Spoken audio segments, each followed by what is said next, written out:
Assalamualaikum everyone. How are you all? I hope every one of you is fine.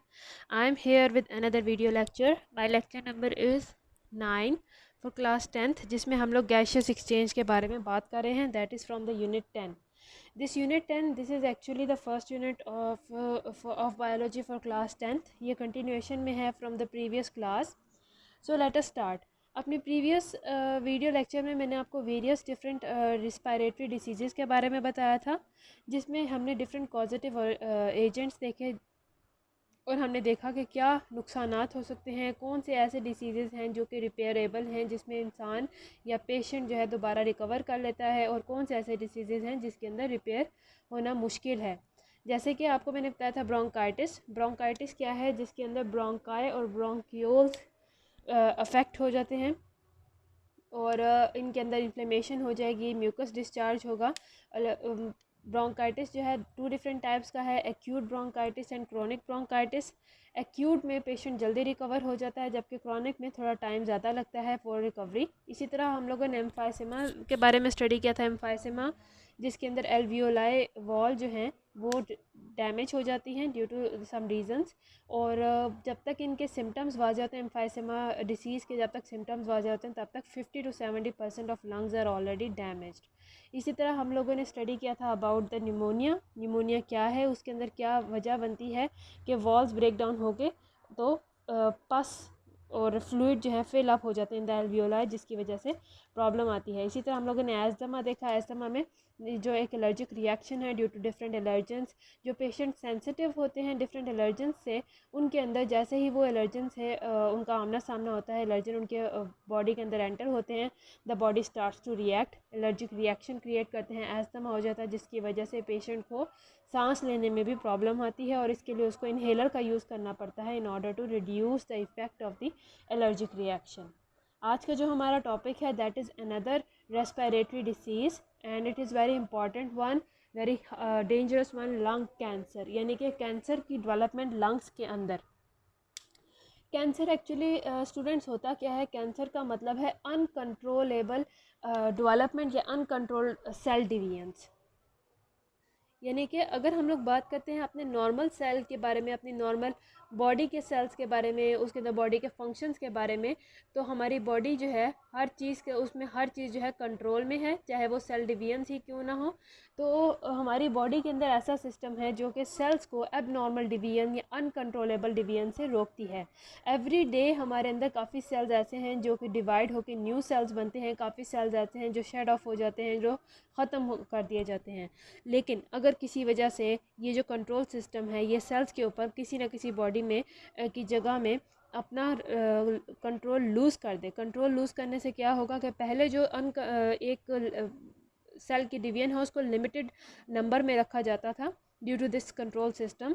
लेकिन अगर वो control system अपना control ख़त्म कर दे, कंट्रोल लूज़ कर दे ड्यू टू सम रीज़न, तो cells will start to divide rapidly. Cells को की डिवीजन को स्टॉप करने के लिए या स्लो डाउन करने के लिए कोई सिस्टम नहीं होगा, जिसकी वजह से ये अनकंट्रोल्ड सेल डिवीजन्स होंगी. अनकंट्रोल्ड सेल डिवीजन्स के बाद जो है ये कन्वर्ट हो जाते हैं कैंसर के अंदर. तो ये जो अनकंट्रोल्ड सेल्स होते हैं ये बॉडी के अंदर बजाय इसके कि कोई फ़ायदा करें, ये नुकसान बॉडी को डैमेज करना शुरू कर देते हैं. That is what is cancer. तो जब हम लोग बात करते हैं लंग्स की, लंग के अंदर जब इस तरह के सेल की डिवीजन स्टार्ट हो जाती है तो उसको हम लोग कहेंगे कि it is a lung cancer.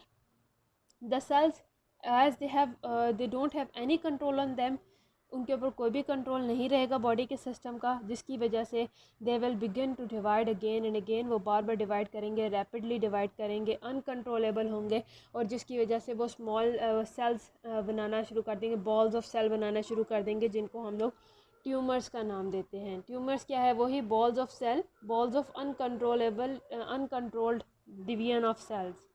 तो जो सेलुलर ग्रोथ है, ट्यूमर्स हैं जब वो एक लंग्स के किसी एक पोर्शन के अंदर हैं तो वो ट्यूमर हम कहेंगे. लेकिन जब यही सेलुलर ग्रोथ जो है इन्वेड करना शुरू कर दे बाकी के हिस्सों को लंग्स के, तो उसको हम लोग कैंसर का नाम दे देंगे. Means at any one point अगर ये इस तरह की अनकंट्रोलेबल सेल डिवीजन हो रही है तो that is not as deadly as the other thing कि जिसके अंदर सेल, ये जो अनकंट्रोलेबल सेल डिवीजन है, इसमें जो सेल्स बन रहे हैं, रैपिडली बन रहे हैं, वो बॉडी के बाकी पार्ट्स के ऊपर अंदर भी इन्वेजन शुरू कर दें, बाकी बॉडी के अंदर भी स्प्रेड करना शुरू कर दें। तो अब जब अगर लंग्स की बात करते हैं, लंग कैंसर देखें तो लंग्स के अंदर जो सेल्स हैं, जब वो अनकंट्रोल डिवीजन हो रही है सेल्स के अंदर, रैपिडली डिवाइड हो रहे हैं, रैपिडली सेल का नंबर इंक्रीज़ हो रहा है, ट्यूमर्स की शक्ल इख्तियार कर रहे हैं, और आहिस्ता आहिस्ता ये ट्यूमर्स में से सेल जो हैं पूरे लंग्स या डिफरेंट लंग के पोर्शन के अंदर, डिफरेंट लंग के हिस्सों के अंदर घूमना शुरू कर दे, उधर इन्वेजन शुरू कर दें, तो ये लंग कैंसर कहलाता है। तो मोस्ट कॉमन सिम्टम्स कौन कौन से हैं लंग कैंसर के? ये वही सिम्टम्स हैं जो हमें पिछली बीमारियों में भी देखने को मिले हैं। Cancer is actually very difficult to identify या diagnose in the beginning stages. बहुत कम केसेस में बिगिनिंग में ही डायग्नोज हो जाता है। तो इसके सिम्टम्स कौन कौन से हैं लंग कैंसर के? They are shortness of breath, वही सांस का फूल जाना, सांस पूरी तरह से पेशेंट नहीं ले सकता।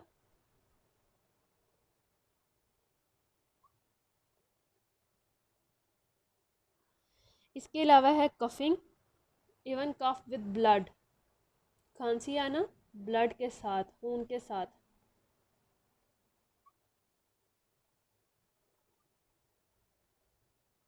इसके अलावा वेट लॉस भी है, that is another symptom of lung cancer.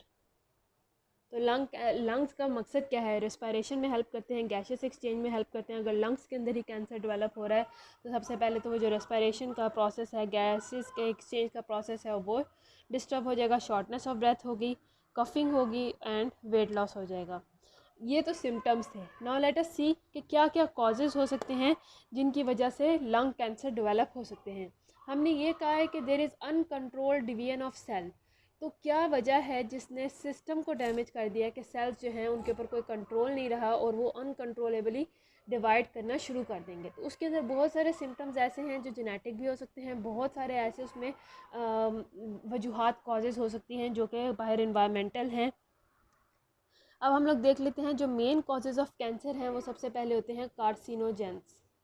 Carcinogens मतलब ऐसे कंपाउंड्स, ऐसे केमिकल्स जो कि कैंसर कॉजिंग एजेंट्स भी कहलाते हैं। जैसे कि सिगरेट स्मोक जो है उसके अंदर मुख्तलिफ various numbers of carcinogens are present, यानी कि they are the chemicals that are a major reason for the development of cancer in number of people. उसके अलावा आयनाइजिंग रेडिएशंस हैं, they are another cause of development of lung cancer. Ionising radiation जैसे कि ये x raise हैं या इस तरह की डिफरेंट रेडिएशन जो हैं, ये जब बार बार बॉडी इनसे एक्सपोज की जाती है, बॉडी एक्सपोजर होता है इन रेडिएशंस के साथ, तो there are major chances of development of cancer. और उसके अलावा वायरल इन्फेक्शन जो है वो भी एक वजह बन सकता है बॉडी के सिस्टम को डैमेज करने के लिए, जिसकी वजह से लंग कैंसर डेवलप हो सकता है बॉडी के अंदर। अब हम लोग इधर से बात करते हैं कार्सिनोजन। कार्सिनोजन मतलब क्या है? Cancer causing agents. ये मोस्टली वही केमिकल्स होते हैं जो कि बहुत ज़्यादा रिस्पॉन्सिबल हैं कैंसर को डेवलप करवाने में बॉडी के अंदर। अब कैंसर कॉजिंग एजेंट्स की सबसे कॉमन एग्जांपल कौन सी है? That is in the smoking. Smoke जब करते हैं, सिगरेट स्मोकिंग होती है, तो उसके अंदर many different types of carcinogens are present in the cigarettes. तो smoking we can say is the main cause of lung cancer. The risk of lung cancer is significantly lower in non smokers. अगर हम लोग compare करते हैं lung cancer की specifically, not any other part of body cancer, तो lung cancer जो है mostly smokers में ही आता है, और जो नॉन स्मोकर्स होते हैं जिनका सिगरेट स्मोकिंग के साथ कोई एक्सपोजर नहीं है, उनके अंदर लंग कैंसर के चांसेस काफ़ी हद तक कम होते हैं। Cigarette smoke contains over 50 non carcinogen. Cigarette smoke के अंदर, जो सिगरेट जलने की वजह से जो धुआं बनता है, उसके अंदर 50 carcinogens are present. There are such a large number of carcinogens with each smoking of cigarette. बार बार इंसान की बॉडी का और जो इर्द गिर्द मौजूद हैं लोग, उनका एक्सपोजर होता है इन कार्सिनोजेंस के साथ। तो that because of this reason, ये बार बार regular repeated exposure of body to these carcinogens results in the development of lung cancer in the smoking people. इसके अलावा हमारे पास यहाँ पे एक और रीज़न है, दैट इज़ पैसिव स्मोकिंग। अब पैसिव स्मोकिंग होती क्या है? These people they don't actually smoke, but they are somewhere around those people जो कि स्मोक करते हैं। यानी कि ये ख़ुद से सिगरेट नहीं पीते हैं पर ये उन लोगों के आसपास रहते हैं जो सिगरेट पीते हैं। तो inhalation of smoke from another smoking, यानी कि पर्सन खुद स्मोकिंग नहीं कर रहा है बट अगर कोई और पर्सन स्मोक करता है, उसकी स्मोक दूसरे लोग इनहेल करते हैं, उनकी बॉडी के अंदर जाती है, तो ऑफ कोर्स वहाँ पे भी ये इसके अंदर जो कार्सिनोजेंस हैं सेम एक्शन करेंगे जैसा कि वो स्मोकिंग पर्सन के अंदर कर रहे हैं, बिकॉज ये लोग भी इनहेल कर रहे हैं although they are not smoking. So passive smoking is also another cause of lung cancer. यानी कि जो लोग सिगरेट नोशी करने वालों के आसपास भी रहते हैं उनके अंदर भी लंग कैंसर डेवलपमेंट के बहुत सारे चांसेस हो जाते हैं। The smoke from the burning end of cigarette is more dangerous than the smoke from the filter end. अब यहाँ पे एक और पॉइंट है कि जो बर्निंग एंड है सिगरेट का, वहाँ से जो स्मोक निकलती है वो ज़्यादा डेंजरस होती है बिकॉज वो फिल्टर्ड नहीं होती है, उसके अंदर कार्सिनोजेंस और इस तरह के केमिकल्स काफ़ी हाई अमाउंट में प्रेजेंट होते हैं as compare to the person who is smoking. वो स्मोक इनहेल करता है फ्रॉम द फिल्टर्ड एंड, तो वो फिल्टर्ड एंड होता है सिगरेट का जो कि काफ़ी हद तक केमिकल्स को फ़िल्टर कर देता है और जो स्मोक अंदर जाती है उनके अंदर कार्सिनोजेंस का नंबर कम हो जाता है। So it means passive smoking we can say कि अगर ये रेगुलर हो रही है पैसिव स्मोकिंग, तो अगर ये पैसिव स्मोकिंग रेगुलर हो रही है तो वो पर्सनस के लिए ज़्यादा जो लोग पैसिव स्मोकिंग कर रहे हैं उनके लिए ज़्यादा ख़तरनाक है, उनके अंदर ज़्यादा लंग कैंसर के डेवलपमेंट के चांसेस हैं as compare to the person who is actually smoking. Eliminating tobacco smoking is a primary goal in the prevention of lung cancer. तो पूरी दुनिया में जब इस बात का इल्म सबको हो गया, जब ये कॉमन हो गया कि लंग कैंसर की एक सबसे बड़ी वजह स्मोकिंग है, तो उसके बाद हर तरफ यही कोशिश की गई कि टोबैको स्मोकिंग को कम से कम करके रिड्यूस किया जाए टू द लोवेस्ट अमाउंट, ताकि लंग कैंसर की डेवलपमेंट को बचाया जा सके। उसके बाद है जो वर्ल्ड हेल्थ ऑर्गेनाइजेशन है, जिसे हम लोग WHO के नाम से भी जानते हैं, इसने भी तमाम गवर्नमेंट्स को कहा है to stop tobacco advertising to prevent young people from taking up smoke. यानी कि advertising on social media, advertising on media, ये सिगरेट स्मोकिंग को, इसकी एडवर्टाइजमेंट को रोका जाए ताकि जो यंग पीपल हैं, जो हमारी यंग जनरेशन है, वो इन्फ्लुएंस ना हो सिगरेट स्मोकिंग से और इससे किसी हद तक बच सके।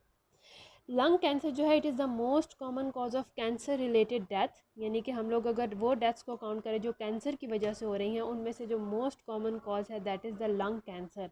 About 1.3 million deaths world wide annually, means एक साल के अंदर अंदर 1.3 million deaths from all around the world are reported due to lung cancer.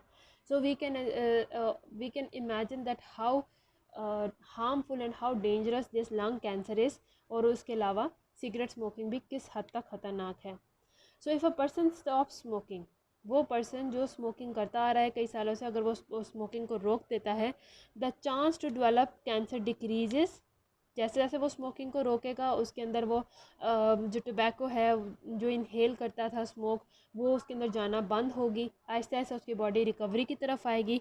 तो जब बॉडी रिकवरी की तरफ आएगी तो चांसेस टू डेवलप कैंसर वो भी डिक्रीज़ हो जाएंगे, क्योंकि लंग जो है वो जो पहले डैमेज हो रहे थे ड्यू टू द स्मोकिंग, अब वो दोबारा रिपेयर होना शुरू हो जाएंगे और जो कंटामिनेंट पार्टिकल्स हैं they are gradually remove from the system of the person.